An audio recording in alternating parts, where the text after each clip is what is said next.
Hi, I'm Liz Schulte. I am here to talk to you today about character building. Thank you to Literary Addicts for having me. I'm a mystery and urban fantasy author, and I have 7 books out, 5 urban fantasy and 2 mystery. My 8th book will come out this month. It is also a mystery. So I'm excited to talk to you guys about how to build characters. Let's get started. The importance of character building. A story doesn't necessarily have to have really strong characters. I've read a lot of books where the characters really come secondary to plot and to the situations that are happening, and there's nothing wrong with that. It is not personally the type of stories that I enjoy. I am a more character-driven reader, therefore I'm a more character-driven writer. The characters in my stories are very important, and I do put a lot of time and a lot of thought into each of them because I feel like it enhances the story. I feel like the better your character is, the more human your character seems, the more your readers will connect with them. And that emotional connection is what keep readers coming back to you and going to read all of your books because they know each time they read one of your books it will be an emotional journey. So I feel like the character is the vehicle for the emotional storyline. Like without your character, you don't really have that storyline. You have nothing that's drawing in the reader to the point that they feel like what's happening is happening to them. And that's an important aspect to my books. And I feel like that's something that my readers really appreciate that I do. The characters add depth to your story without that emotional aspect to the story. Then basically what you're doing is you're just telling them about an event that happens. It's like somebody that goes to see a movie and then tells you about the whole movie. You're not getting that sense of like fear or that sense of happiness or joy that you get when you go to see the movie and you really connect with the people on the screen. And characters can enhance the theme of the book. So if you're writing a book about bullying and yet you don't develop your characters in any way, then people aren't going to feel what you're telling them. They're not going to necessarily get the point. So it's important to have strong characters and to really let them come to life on the page. What every character needs. Characters need motivation, character arc, inner demons, backstory, personality and quirks, worldview, and choices. I'm going to go through each of these and give you a little more detail. Motivation is the reason or reasons one has for acting or behaving in a particular way. It's why your character is involved in the story. So there's something that's happening that is motivating them to be a part of the situation, to be a part of the plot.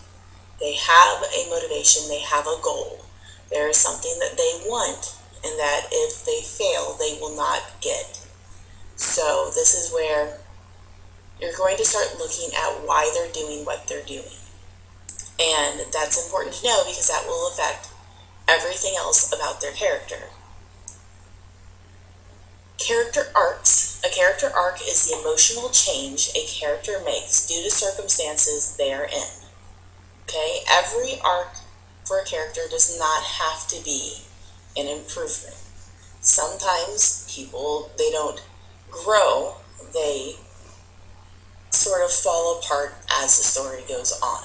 And that's okay. You can have a negative character arc. And I feel like every main character needs to have their own arc because it keeps them from being a flat character.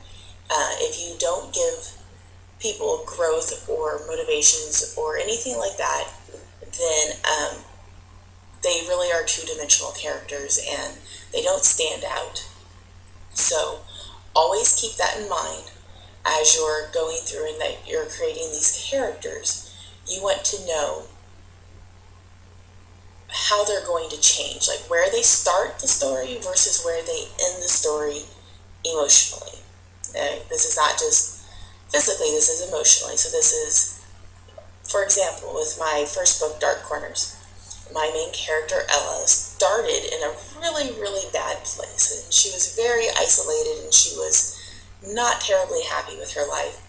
And throughout the book, she grows and she becomes stronger. And when we end the book, she's in a much better place. And, she's starting to open up to the world again.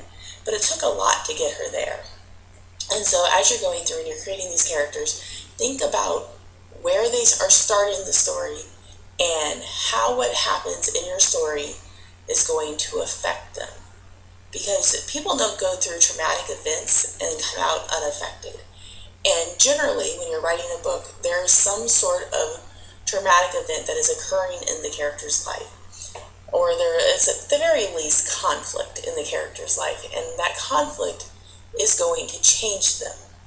The motivation that you had will go feed directly into your character arc.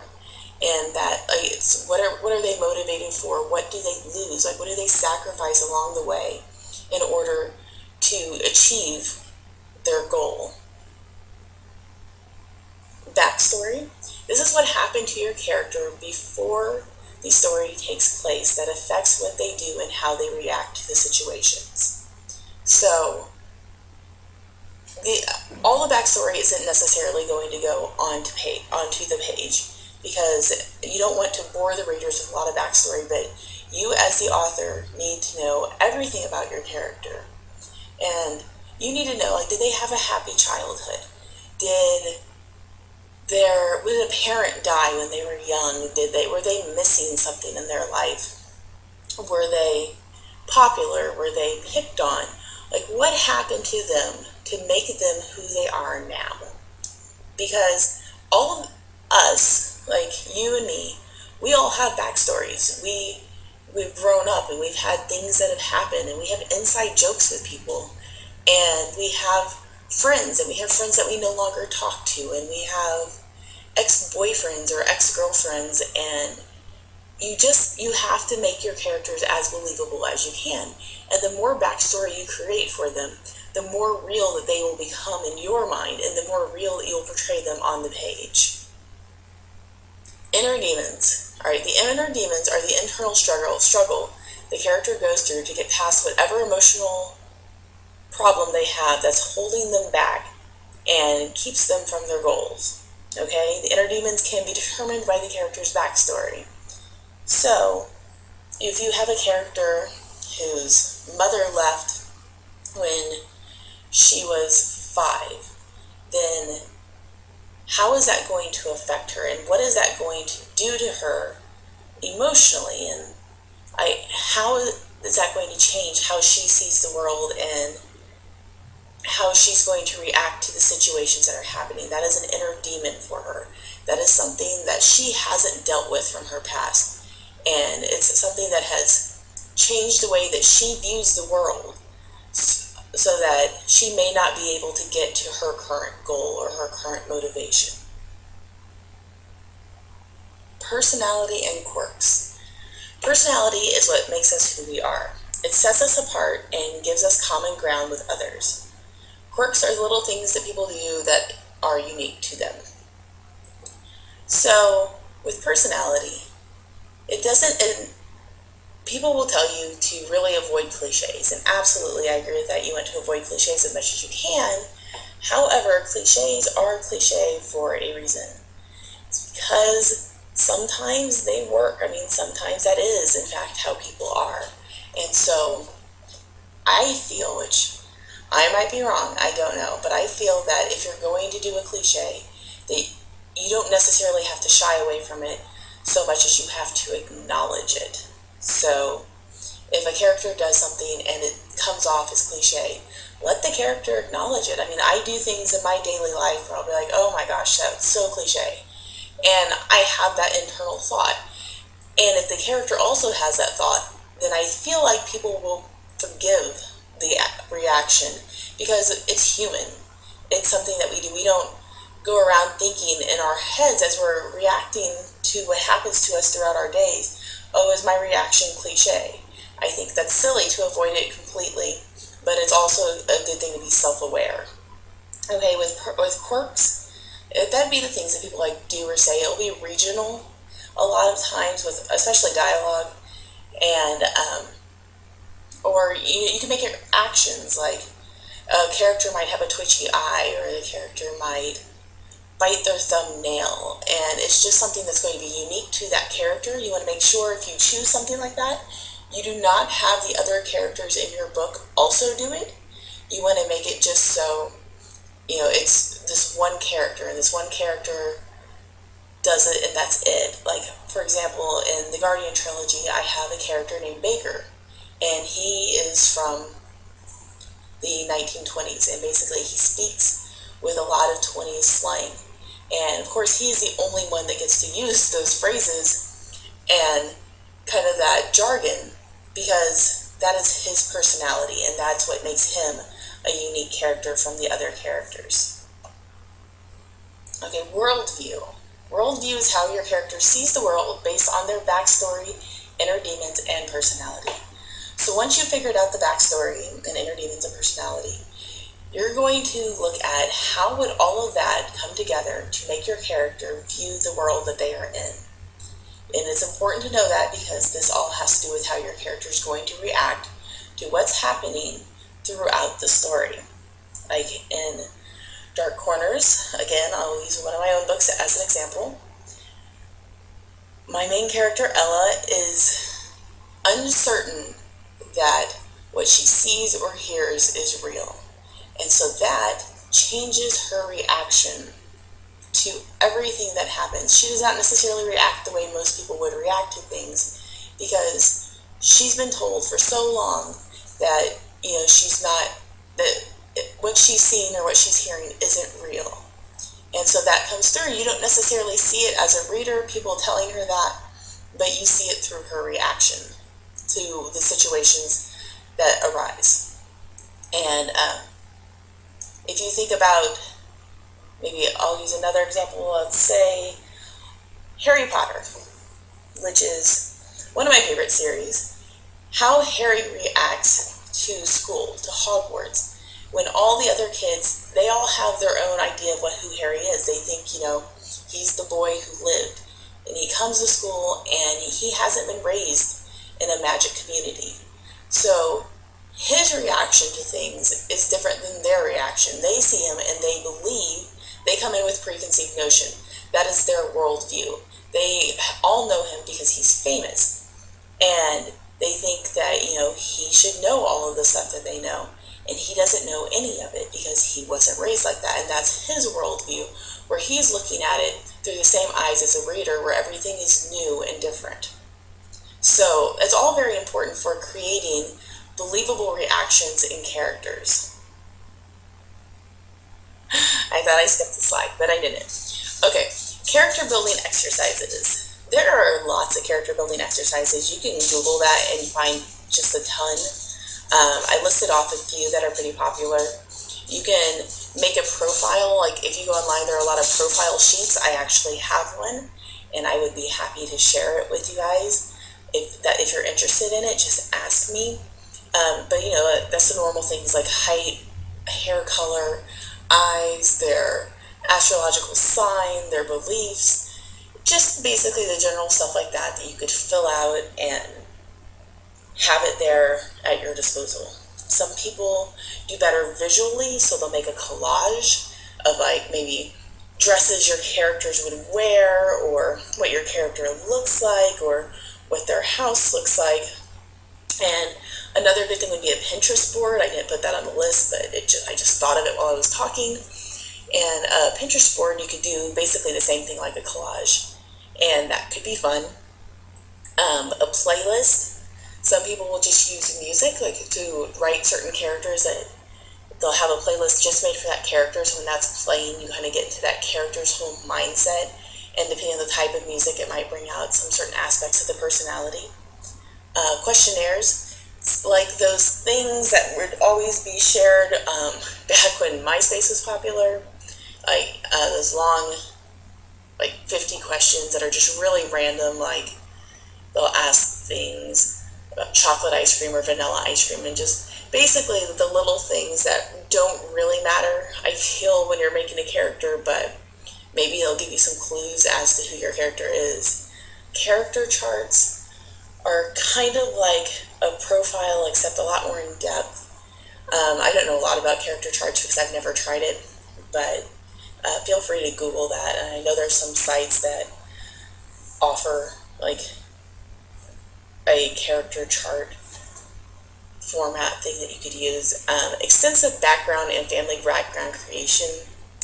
When I say that, I mean like J.R. Tolkien, who did the Silmarillion about pretty much everybody's grandfather and great grandfather and cousins and anyone else he could think of for The Hobbit and for Lord of the Rings. And it gives a lot. I mean, obviously his world has a huge amount of depth, and so that does really work. It is also a very, very time-consuming activity, so I guess it really just depends on how much time you have to devote to that, but are the ones that I came up with when I Googled it. And then what I do, we'll talk about how I do this.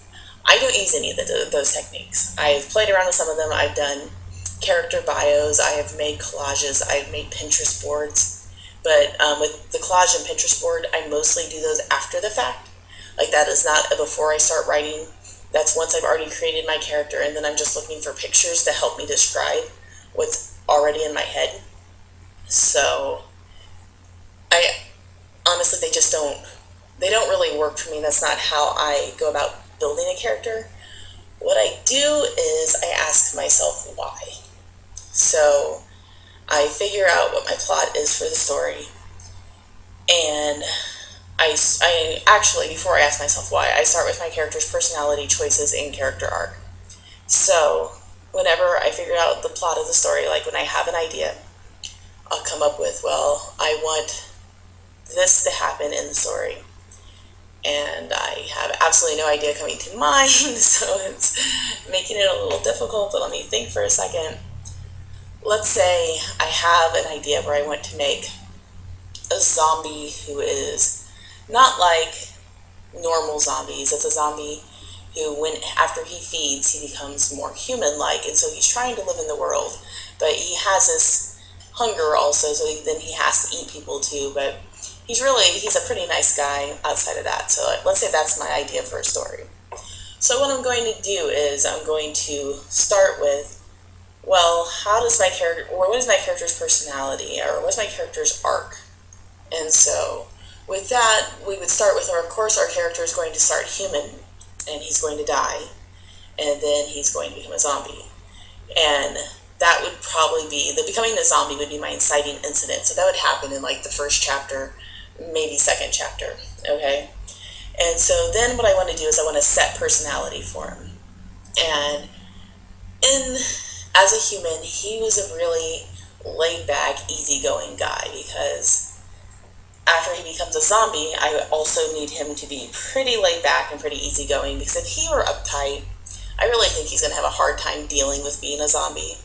So what he's going to do is, as we go, and the choices he's going to make, where at some point, there's going to be somebody he doesn't want to eat, but he's going to be starving, and so, is he going to eat this person, or is he going to find somebody else, and like, what is this going to do to him as he's having to take lives, even though he's aware that he's taking lives, because obviously my zombie has some brain function, or he wouldn't care about any of this. But do you see what I'm doing? I'm building it based on the story. Like, I have the situation. Now I need to create a character that is going to go with that situation. And based on my character arc, my character's personality is going to start coming through. And then based on their personality and the arc, the choices that they're going to have to make, it's going to change the character from where at the beginning my zombie may be hesitant about eating people because he still retains some of his humanity, but as he moves on and as he gets older, and as he obviously eats more people, he's going to probably care about it less, and it's going to become less of a big deal for him as he goes, and that would be his character arc, and that is how he's going to change as he goes. Once I know that, then I go back and I start asking myself why. And I ask myself why until I have developed motivation, backstory, worldview, and inner demons. So I would start with the beginning. I'd be like, why is my character where he is? Like, why does he start off where he is before he gets killed? What put him there? And then maybe it was a business trip. I'm like, okay, well, why was he on this business trip? Well, he was on this business trip because his company was having problems and he had to make this really big sale or they were going to close down. All right, so then why is the company having problems? And I keep going back and I keep building the story backwards until I know all of the reasons that are necessary to create a story with a character that has a background, basically, where the character isn't just a flat two-dimensional character. It's a character who is coming from some sort of past that may or may not affect, or may not come into play in my story. Sometimes when you do that and you start building out, then you find new ideas and new problems that could come up to get in your character's way and prevent them from reaching their goal. So that's how I do it. I mean, you should do whatever feels right to you.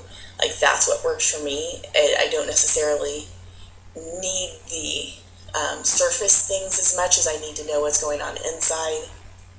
And I also use I was a psychology major, so I have a DSM-4, which is the Diagnostic and Statistical Manual that's used to diagnose mental illness, things like that. And so I find that sometimes when I'm dealing with characters and their inner demons or just their personalities at times, that's really helpful to me. It gives me a lot of good ideas as I'm trying to create something and really make the past affect how my characters are acting. So, I guess that's it. I have no other slides, so thank you for coming. Once again, my name is Liz Schulte, and you guys are welcome to contact me if you have any questions or you just want to talk about kind of building your character and how to do that. Feel free to contact me. I do a writing blog called Story Mavens with a partner, Hadina James, and then I have my normal blog, which is lizschulte.com, or you can connect with me on Facebook, like friend me on Facebook, or find me on Twitter, and feel free to ask any questions that you have, and I'm always happy to help. And I talk to a lot of new writers, and I'm always happy to hear from you. So, good luck.